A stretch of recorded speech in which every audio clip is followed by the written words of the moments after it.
L'immunothérapie a permis d'améliorer le pronostic de cancers sombres, tels que le cancer du poumon, le mélanome, le carcinome hépatocellulaire à un stade avancé.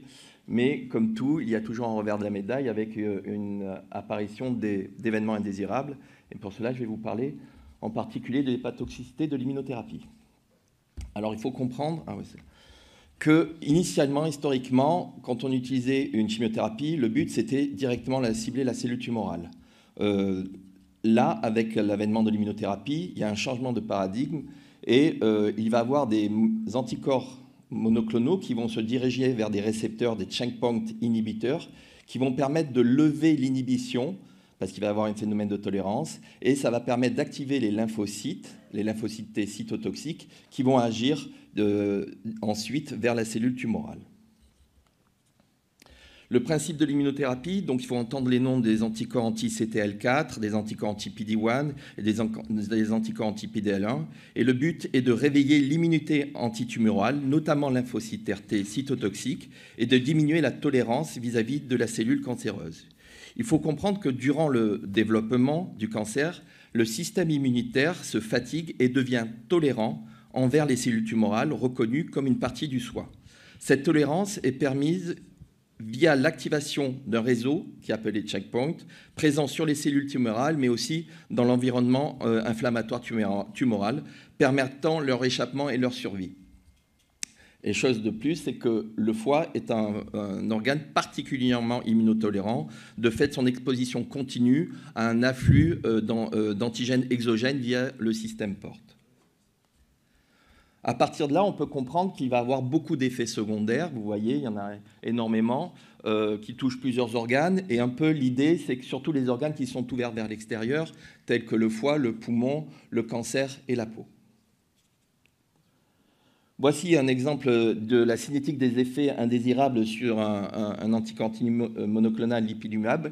Et vous voyez qu'en ce qui nous concerne, pour le foie, la toxicité hépatique peut apparaître entre la 6e et la 14e semaine après l'administration, et qu'en termes de toxicité, elle est relativement faible par rapport à nous, gastro-entérologues aussi, si on compare à la colite, qui est beaucoup plus grave et en intensité.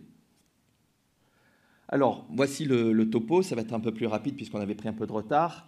Je vais vous parler du diagnostic, ensuite d'évaluation de la sévérité et de la prise en charge. On va commencer par un cas clinique. Madame S, 45 ans, qui a un Hodgkin stade 4. On lui administre un anti-PD-1 et après 29 injections, on lui fait un bilan biologique et on s'aperçoit qu'elle a une cytolyse prédominant sur les TGP, pas de cholestase et la bilirubine est normale. Alors, qu'est-ce qu'on fait? Est-ce qu'on arrête le traitement? Est-ce qu'on continue? Est-ce qu'on se dit « je vais voir le topo, après je réponds après » Bon, toujours est-il, c'est qu'il y a eu un avis avec un hépatologue et le diagnostic était en fait qu'elle avait une PCR du virus de l'hépatite E positive. Tout ça pour vous dire qu'en fait, que l'hépatite immunomédiée est un diagnostic d'exclusion. Voici les différentes étiologies qu'il faut absolument évoquer. Et je vous rappelle deux petits trucs. C'est que chez un patient qui a une immunodépression, pour les virus, il ne faut pas hésiter à céder des PCR parce qu'on peut très bien avoir des sérologies qui vont être faussement négatives de par la baisse de l'immunité. Et toujours dans cette atmosphère de cancer, toujours avoir l'idée d'éliminer une infiltration tumorale qui peut aussi expliquer le bilan. Donc, c'est un diagnostic d'exclusion. Alors, quelle est la prévalence? Elle est relativement faible, mais on sait que quand on associe ces molécules, elle peut augmenter, elle peut arriver jusqu'à 8% en cas d'association. Alors, quel en est-il du mécanisme? On sait classiquement dans l'hépatotoxicité du paracétamol, elle est dite intrinsèque. C'est facile, il y a une toxicité directe du produit, dose dépendante avec une formule. Mais par contre, pour ce cas avec l'immunothérapie, on dit qu'elle est idiosyncratique, c'est-à-dire qu'elle a un caractère personnel et individuel, et on ne sait vraiment pas s'il y a une toxicité directe ou indirecte en fonction de la dose ou de la voie d'administration ou de la durée du traitement. Alors, pour permettre le diagnostic, on va s'aider de la ponction biopsie hépatique, bien entendu. Cette ponction biopsie hépatique, il faudra la conseiller aux patients ayant une hépatite de grade 3. Je vous dirai exactement comment on la définit. Les rôles de la PBH, c'est de confirmer bien entendu la toxicité, de faire la part des choses entre toxicité des molécules différentes, mais ça c'est un vœu pieux, d'évaluer la présence d'une hépatopathie sous-jacente et d'évaluer la sévérité de l'atteinte hépatique. Quels sont les tableaux? Comme vous avez vu, c'est très varié. Là aussi, ça va être des signes histologiques variés et d'intensité de type lésionnel. Le plus fréquent, c'est qu'on retrouvera une hépatite aiguë avec nécrose ponctuée à prédominance centrolobulaire. Et la plus sévère, c'est de rechercher une nécrose confluente à avoir en pont. Dans tous les cas, il n'y a pas, souvent on peut faire des associations, il n'y a pas de caractéristiques pour une hépatite auto-immune. On n'a pas l'aspect typique en rosette, il n'y a pas d'infiltration, d'infiltrat plasmocytaire. Ça fera plaisir à Thierry Fontange. Voici des biopsies et vous voyez à gauche une hépatite due à un anti-CTLA4 où on retrouve une nécrose confluente centrolobulaire. Alors, est-ce que c'est ça? Oui. Centrée. On voit un peu plus gros le granulome avec des cellules épithéloïdes, centré sur une vacuole lipidique. Un aspect typique aussi de granulome que l'on voit, qu'on retrouve quand on utilise, et là c'est des associations de CTL4 et anti-PD1. D'autres caractéristiques où on voit une hépatite aiguë avec un filtrat inflammatoire et à plus grossissement, on voit la présence d'histiocytes et de lymphocytes. On peut avoir aussi d'authentiques cholangites aiguës destructives où on voit le canalicule qui est complètement bouché avec une forte atmosphère inflammatoire. Ça peut complètement aussi exister. Et là, dans ce cas-là, ça ne sera pas une cytolyse, bien entendu, ça sera une cholestase. Alors, comment on évalue la sévérité? Je vous rappelle que ce sont les oncologues qui gèrent ça, et donc ils ont établi une classification que vous voyez, où il y a 4 grades. Donc on a l'indication de la PBH, c'est le grade 3. On peut émettre quand même quelques remarques parce qu'elle est basée que sur 2 paramètres, les transaminases et la bilirubine. Et nous, en tant qu'hépatologue, on peut vraiment se poser la question si elle n'est pas clairement... On ne peut pas clairement surestimer la sévérité en utilisant cette classification. Parce qu'en tant qu'hépatogastroentérologue, nous, ce qu'on utilise, c'est la classification Dili Network, où vous voyez, il y a 5 stades, où on va entrer en plus le TP, c'est-à-dire l'INR, le TP, le facteur 5, et les signes cliniques. Pour rappel, l'hépatite sévère, c'est un TP inférieur à 50%, et une hépatite fulminante vient se greffer des troubles de la conscience. Donc on pense qu'on a peut-être une sensibilité plus intéressante pour apprécier la gravité. Pardon.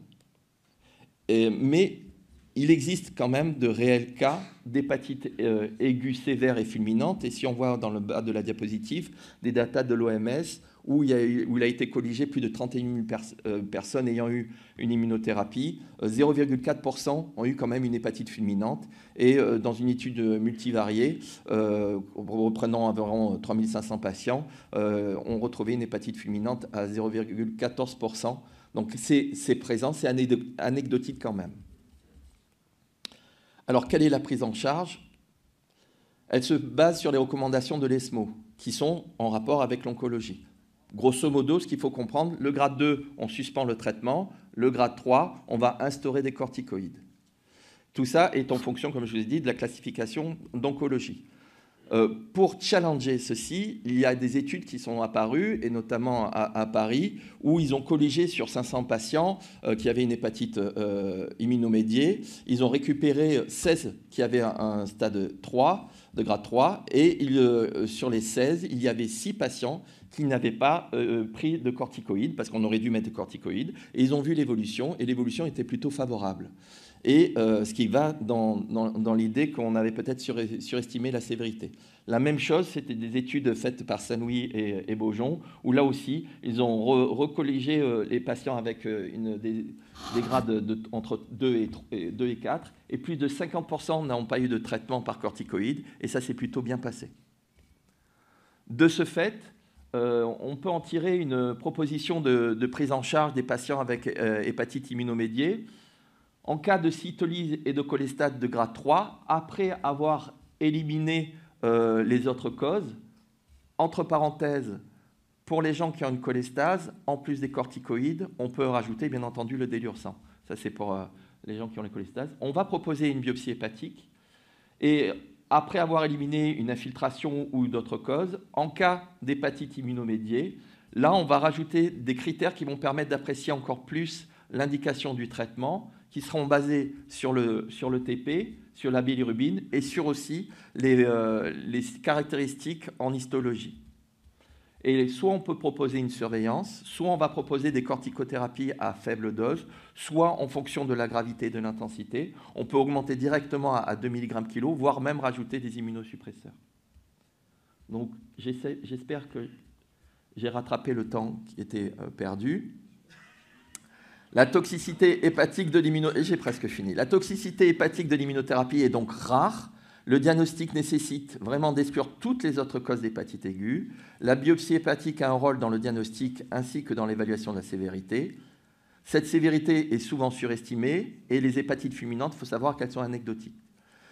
Le traitement par corticoïdes ne doit pas être systématique, doit être à la carte pour chaque patient et avec la possibilité de reprise de l'immunothérapie. Et ceci m'amène à dire, alors que moi je suis dans le libéral, que l'on peut nous-mêmes créer des liens avec, bien entendu, les anapathes, mais aussi les médecins internistes, les oncologues, pour faire des staffs. Nous, on est sur un réseau WhatsApp et à l'hôpital européen, on a proposé un parcours de soins et de prise en charge où le médecin interniste va toujours être appelé lorsqu'il y a des anomalies chez des patients qui ont une immunothérapie. Et par WhatsApp, on arrive à communiquer et ça permet de créer des liens encore plus. Je vous remercie. Olivier ? Merci. Oui, Olivier, en haut.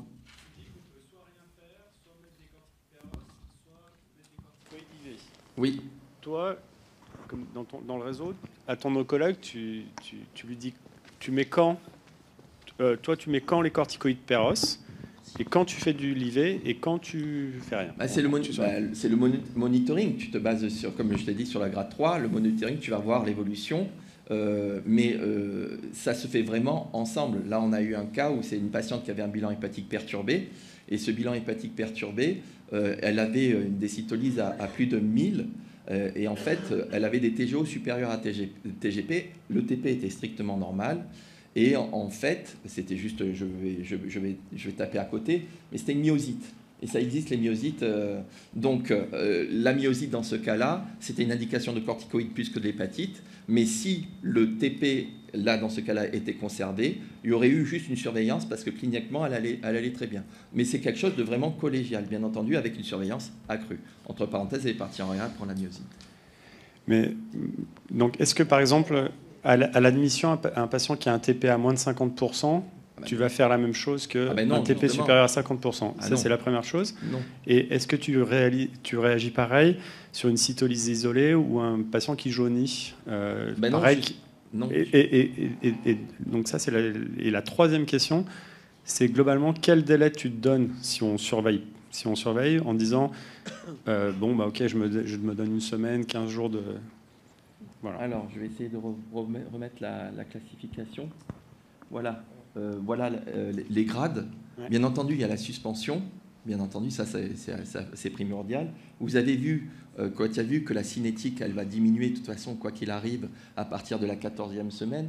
Donc, tout dépend de quand est-ce que ça a été dosé. Tout dépend comment est le foie sous-jacent. Donc, c'est vraiment à la carte. C'est difficile je ne peux pas te dire quelque chose comme ça spontanément. Il est clair qu'un TP inférieur à 50%, déjà, personnellement, dans le libéral, j'appelle le service hospitalier en disant « Attention, il y a ça, au cas où, dans la surveillance. » Mais je ne pourrais pas te répondre systématiquement, là, comme ça. Ok. Merci. Oui. Patrick, merci. Tu es devenu le meilleur immunologiste que je connaisse. Ça nous rend service. Avant, on se disait, bon, il ne va pas m'en tomber un sur la tête, on est hépatologue, bon, il nous arrive un de temps en temps. Sauf que maintenant, c'est nous qui le créons. Parce que les premières lignes du CHC, c'est de l'immunothérapie.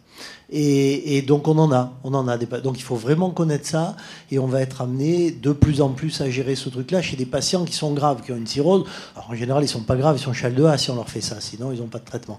Mais c'est bien d'intégrer tout ce que tu l'as dit et de créer créer un réseau, parce qu'on connaît mal ça, et en plus, il n'y a pas que le foie dans l'histoire. Hein. On a eu des cardiomyopathies, on a eu des myosites, on a eu des plein de trucs avec, avec ce genre de traitement. Le plus important, c'est les cardios. Nous, souvent, dans le groupe WhatsApp, ce sont les cardios qui s'envolent. Exactement. Mais c'est pas pour rien quand on s'est réunis, qu'on allait parler de ça, parce qu'on savait qu'avec le CHC, on doit être confronté à ça. Tout à fait. Merci. Merci. Merci.